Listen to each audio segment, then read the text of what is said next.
Hey everybody, welcome back to another video. So here today I have the beta 3 version for the Samsung Galaxy Z Fold 6, and today I'm just gonna go over some of the bug fixes and changes that they've made with this new beta. So let's dive right into it. So here on the lock screen we can see a brand new feature, and that's Lockstar. We get Lockstar from GoodLock, but now we have it directly implemented right onto the customization for the lock screen. And with that, if you go ahead and press on Lockstar, it gives you all these different tools and tabs that you can do on your lock screen, like right from the start. So app widgets, and it's pretty cool because now you can input so many different widgets right onto your lock screen. So what I did was I had my Bible verse of the day, but I've seen some people put like their calendar, and you could choose like which calendar you would like to go ahead and implement right onto the lock screen.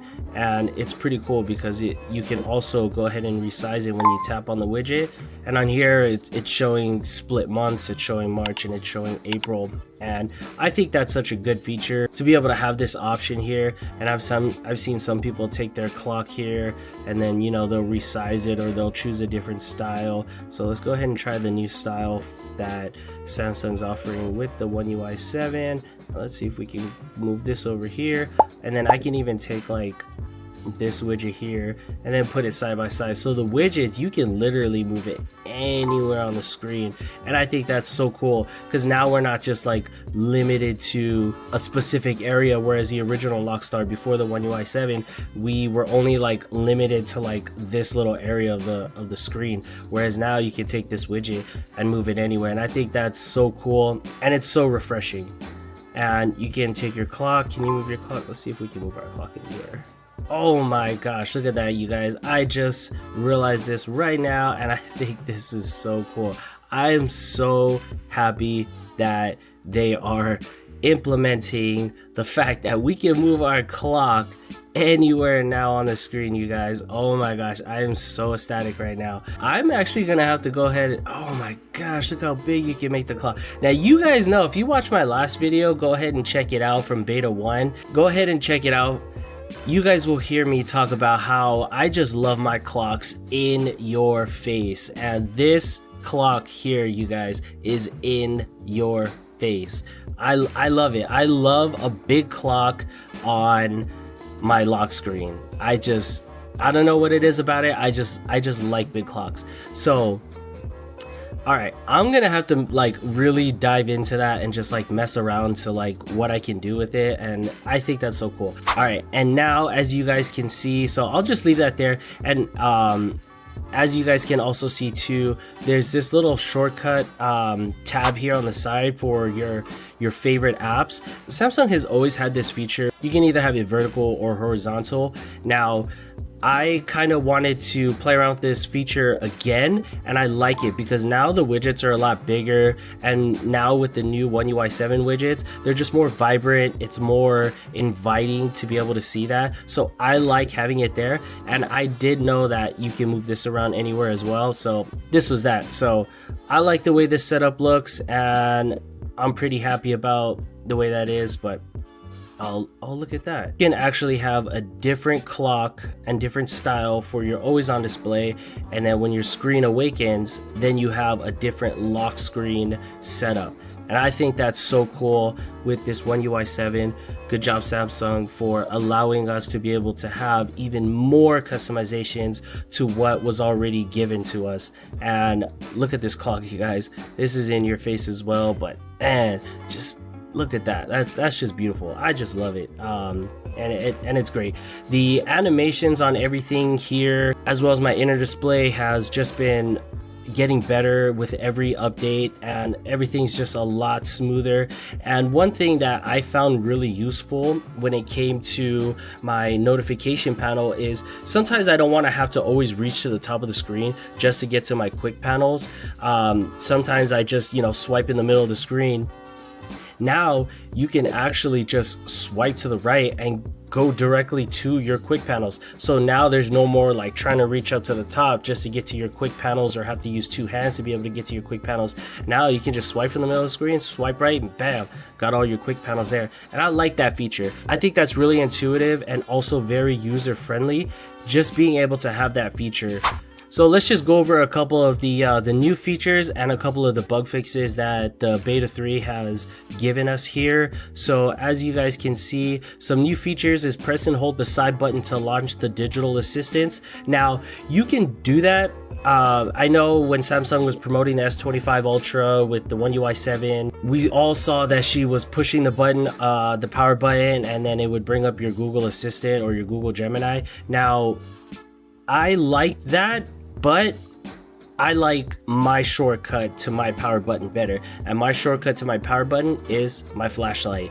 The reason why is because I work a lot in the morning, and when I have to go out and look for things, I just want to have my flashlight really quick. And holding down the power button for about a second or two turns my flashlight on. Hold it down again, turn my flashlight on. I like that, and for me personally, that is a lot more user-friendly to me. But I understand if you really use Google Assistant a lot, then by all means, if that helps. But if with my Google Assistant, I prefer to say, hey Google. Call recording summary converted to text. Now the call recorded summary is basically like if you go ahead and make a phone call, you want to record the conversation, be in a phone call, record it, and then you can play it back. So that way you can basically hear everything from the conversation. And if you are in an area, like let's say you're in a quiet environment or something, and you want to be able to go back to hear that conversation, you can actually go back and have that call converted into a text so that you can actually read out the conversation that happened between the call. And for me personally, I would find it very useful if it came to work or talking to a telemarketer. Call recording, I think, is a big plus. All right, so some new features when it comes to the removing audio from video. So it shows here, erase unwanted sounds with audio eraser. So you can go ahead and click this button here, and let's click on the generator here. So it says eliminate distracting noises in videos by adjusting the volume of voices, wind, and other sounds. So let's see how smart this AI audio eraser can be. Now let's just see what it can even do. So right here you got voices. So if you click play, so if you click voices, let's see if you slide.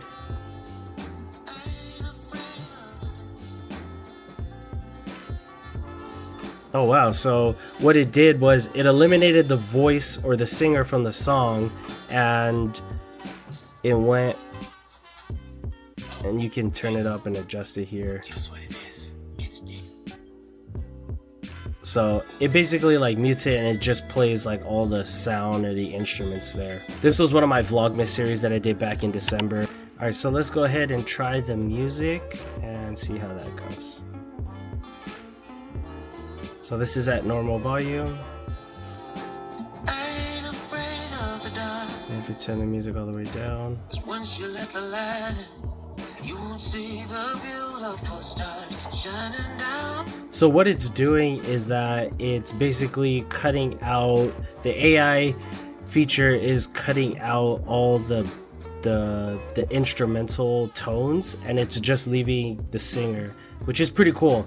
So even if you wanted to like have it like kind of low, or you can still have like a very soft music note in the back and have the vocals stick out more, then that's a pretty cool feature to also have. So let's see what the next one is, which is noise. Oh, hey. So here's noise at normal. Ain't afraid of the dark. Once you let the light in, you won't see the beautiful stars shining down from afar.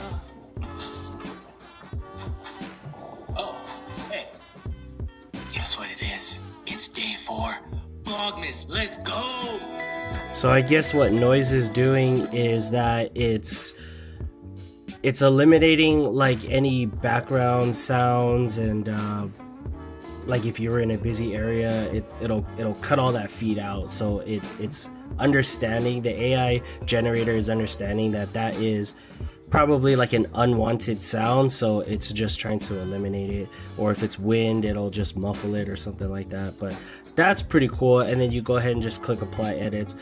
That's actually a really cool feature, you know, something that, you know, Samsung hasn't done before. So the last new feature that was added was natural language based search within settings. So basically what that is if you come into the settings and you basically don't know where something is, but you kind of have an idea of, like, you know, what you're looking for, you can just click the search bar and then it says what are you looking for, and you just say, how do I look for the now bar? See, and then it basically pulls up, you know, all your results for what could possibly have your now bar. And so let's see how well it did, and it didn't find the now bar. So let's try something else. How do I adjust my volume?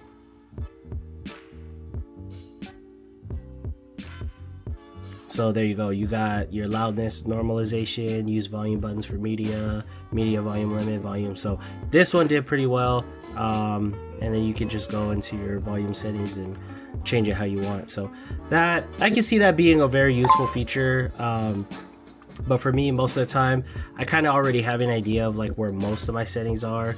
The only thing is like when they start adding new things in there is when I tend to just say, okay, where could that possibly be? Like now bar, it took me a second, but then I was like, wait, maybe the lock screen, and that's when I saw it right there, now bar, and I was like, oh, cool. The last feature is the Google Sports for the now bar. So now you can get live sports updates with your now bar, and that's pretty cool because obviously any of you guys that follow me know that I am a Golden State Warrior fan, and that's like my #1 search.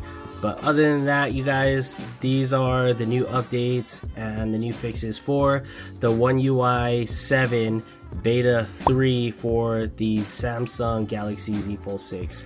So if you guys haven't already checked out my first video where I went into detail about the One UI Beta for the Samsung Galaxy Z Fold 6, please go ahead and do that. And don't forget to leave a like, comment, and subscribe. Thanks you guys, I'll see you on the next one.